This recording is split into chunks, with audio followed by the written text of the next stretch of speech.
start by making a batter from which we can make 4 recipes.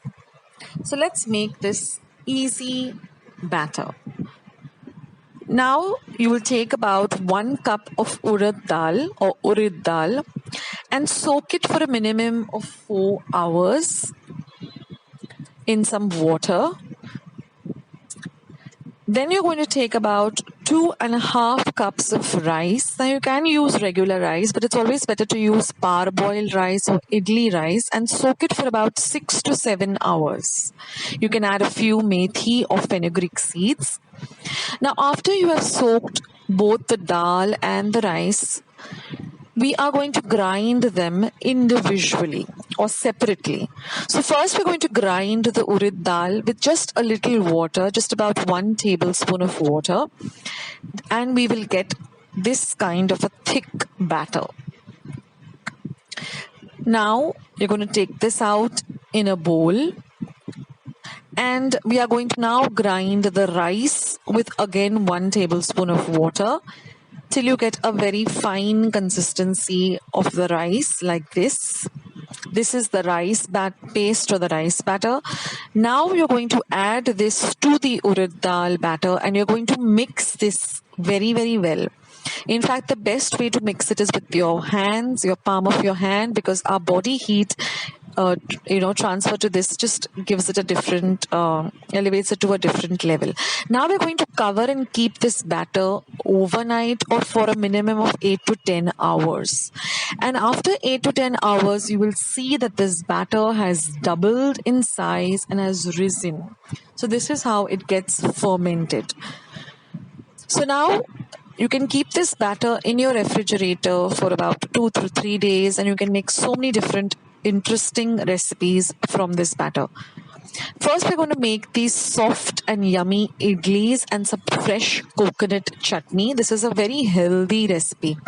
So what I'm going to start is I'm going to just add some salt to this batter according to taste, and I'm going to prepare my steamer pot. Now I'm going to brush my the molds with some clarified butter or ghee. You can also use cooking oil. And once we have nicely buttered up or brushed them with the oil or the ghee, we're just going to add the batter. But don't overfill it. Always fill the batter, just about to 3/4 of the level. Then you get these very delicate and light idlis, and you don't get these very heavy idlis. Now remember, we're not added any water to the batter for the idlis. Now once your water starts boiling in your steamer, just put the molds inside and please set a timer on your phone or your watch for exactly 20 minutes.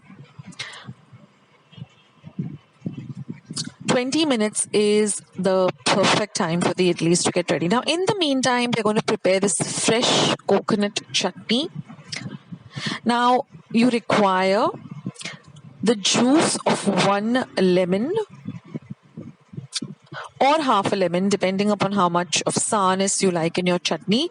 I'm also going to be using some 5 to 6 light green chilies, which are not very, very spicy.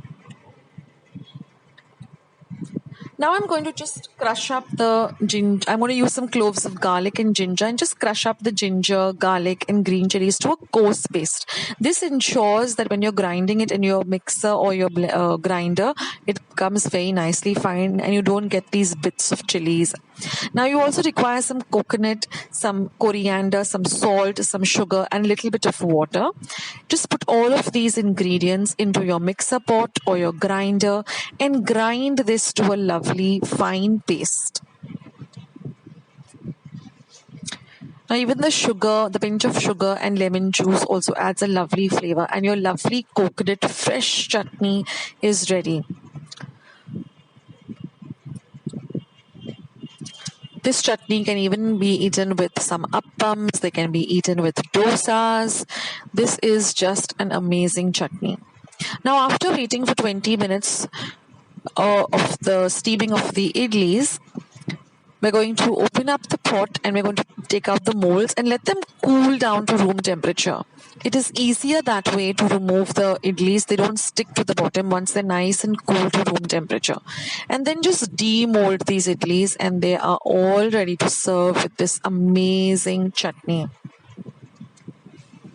This is such a healthy snack or even a light dinner or lunch idea, and they're so soft and airy and really, really delicious. So here are some fresh idlis with some lovely coconut chutney.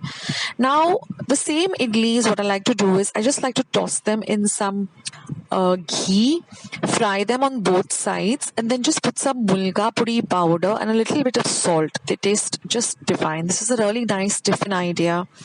Also, what you can do is just cut these idlis into cubes. And then in a pan, just put a little bit of clarified butter or ghee and just toss these idlis. The ghee adds a different flavor and is really, really delicious. Now, this mulga pudi is available in most general stores. So just sprinkle this mulga pudi powder on top of these idlis once they're nice and sauteed in the clarified butter or the ghee. Also add a little bit of salt, and a lovely idli mulga pudi fry is ready for a breakfast item or a tiffin item. Now, if you want to make some interesting dosas, all you have to do is add little water to the batter till you get a nice dosa consistency. Just heat your iron pan and just roll out your dosa.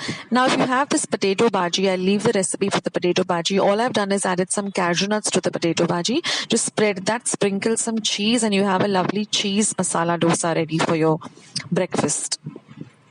Or if you want to carry it for a tiffin or give it to your kids, and just fold it in this pattern, and you have your masala dosa all ready. Now, either you put the stuffing of the bhaji inside, or if some people like it, you can also serve your dosa along with your bhaji separately. Now, you can also add a little bit of kishmish or dried raisins to this bhaji also when you're making it. It tastes divine. Now, I'm going to show you a quick and easy upma recipe. This also is really, really delicious and very, very light on the palate. Now you require just a few ingredients which you have at home or in your pantry most of the time. Here I'm using 1 cup of very fine semolina or rava. I'm going to be using double the quantity, that is 2 cups of water, which we are going to boil. Then I have 1/4 teaspoon each of mustard, jeera and hing. Besides that, I have 1/4 teaspoon of urad dal. This adds a nice crunch to the upma, as well as the juice of half a lemon, some coriander leaves for garnish, 2 green chilies which I've cut into half, and few fresh curry leaves, some salt to taste, and a little sprinkle of sugar too. Now I'm also going to be using 1 medium onion chopped fine, as well as some cashew nuts which really elevate this dish and make it really, really delicious. So now to make the upma, we're going to roast the rava or the semolina really well on a low to medium heat and keep the water boiling on a low flame. We need really piping, boiling hot water for this recipe. Now roast the rava well on a low to medium flame, stirring it continuously. Don't leave it, otherwise it will brown and it will not taste nice. So just keep on roasting it till you get a nice aroma of the rava, and that way you come to know that the rava is nice and done and roasted for this recipe. This is very key to get a nice light upma. Now you're going to transfer this roasted rava to a bowl. Now in the same bowl, you can just clean it up with a dry napkin or cloth. We're going to add some ghee, about 1 or 2 tablespoons of clarified butter or ghee to this pan. Now once this ghee or clarified butter is nice and hot, we're going to add the mustard seeds, the cumin seeds, and the asafoetida or the hing. Give this a good fry. Add the fresh curry leaves as well as the light green chilies, and fry them till the chilies are nice and fried. Now we're going to add our onion. Again, fry the onion also very well. Next, we'll go in our urad dal as well as some cashew nuts. We want to lightly fry these cashew nuts well in this bagar too. And now once everything is nice and fried, all we're going to do is now add the roasted rava to this and give it a nice fry. Let everything get well incorporated and mixed well together. You will get a lovely aroma of all of the ingredients that are nicely frying in some clarified butter.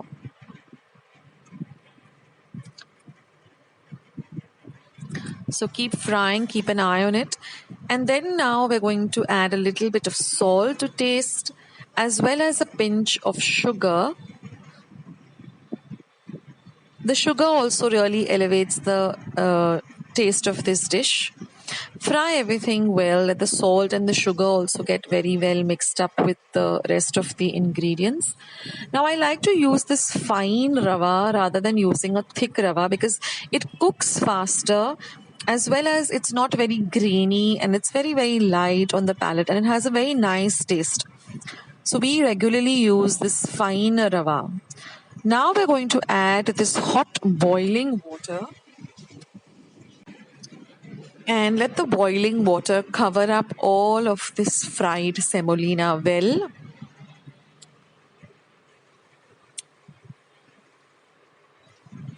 And then we're just going to cover and cook this for about half a minute, keeping an eye on the dish.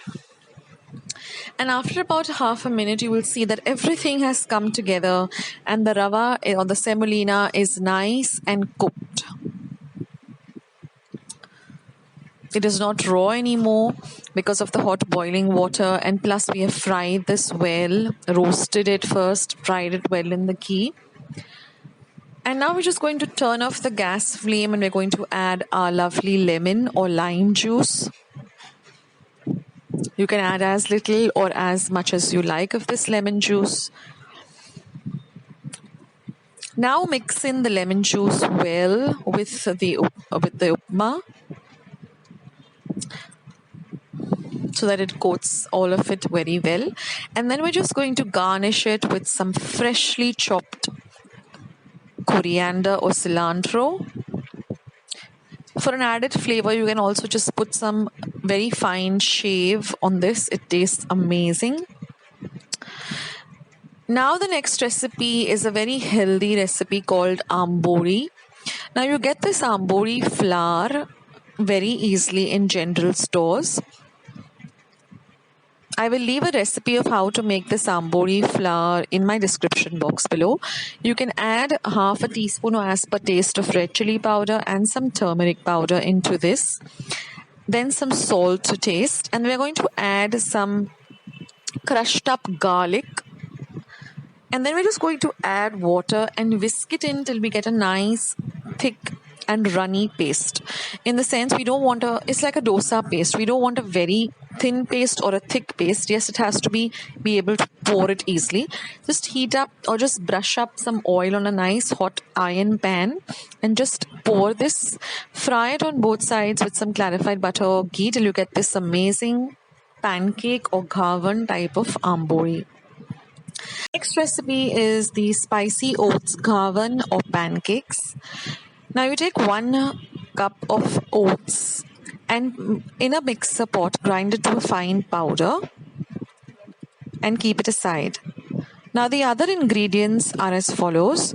You will require 2 tablespoons of very fine semolina or rava, 1 small onion chopped fine, the juice of half a lemon or lime, 1/4 teaspoon of garam masala, half a teaspoon of coriander or dhania powder, half a teaspoon of cumin seeds or jeera seeds, 1/4 teaspoon of haldi powder or turmeric powder, 1 light green chili chopped fine, and some fresh coriander chopped. Now in a bowl, we're just going to mix up all of the ingredients well with these oats. That is the cumin, the haldi, the coriander powder, the garam masala, the rava or the semolina. Then goes in the onions, then the green chilies, and the haldi powder, and then some salt and a little pinch of sugar and some coriander. And then we're just going to add the lemon juice, and we're going to mix everything very well together. And then we're just going to add little water at a time, and we're going to mix it well till we get a nice ghavan or pancake consistency. Now the oats absorb water very fast, so you might have to add a little more water than required, about 1 1/4 cup. But don't make it very runny. It has to be a real pancake or dosa or ghavan consistency. In the meantime, just heat up a pan. I like using an iron pan for this recipe. Just brush it with some oil, pour little pancakes so you can have one big pancake like a dosa. And just fry it on both sides till a nice and golden brown using some oil or some clarified butter or ghee. And these are the lovely spicy oats ghavan or pancakes. And it's so healthy because you're having oats incorporated in your diet. And last but not the least are these soya bean baked beans on toast. I will leave a link for this recipe in my description box below. Otherwise, the video will be really long. So you can just click on that link. It'll take you directly to the recipe. So I hope you liked all of these healthy breakfast items. If you want to see more videos like this, then please leave your comments in the comment box below. Don't forget to give this video a big like. That way I will know that you like watching videos like this. Don't forget to hit the red subscribe button. And once you have subscribed, click the bell so you'll get a message every time I put up a new video. Do share Akshata's recipes with family and friends. Visit my channel. I have more than 300 recipes as of now. So you can go and visit it. I have the link of my channel below. And thank you so much for watching my videos, supporting my channel, spreading my channel to friends and family. And I will catch you in my next video. This is Akshata signing off. Take care. Have a great day. Bye.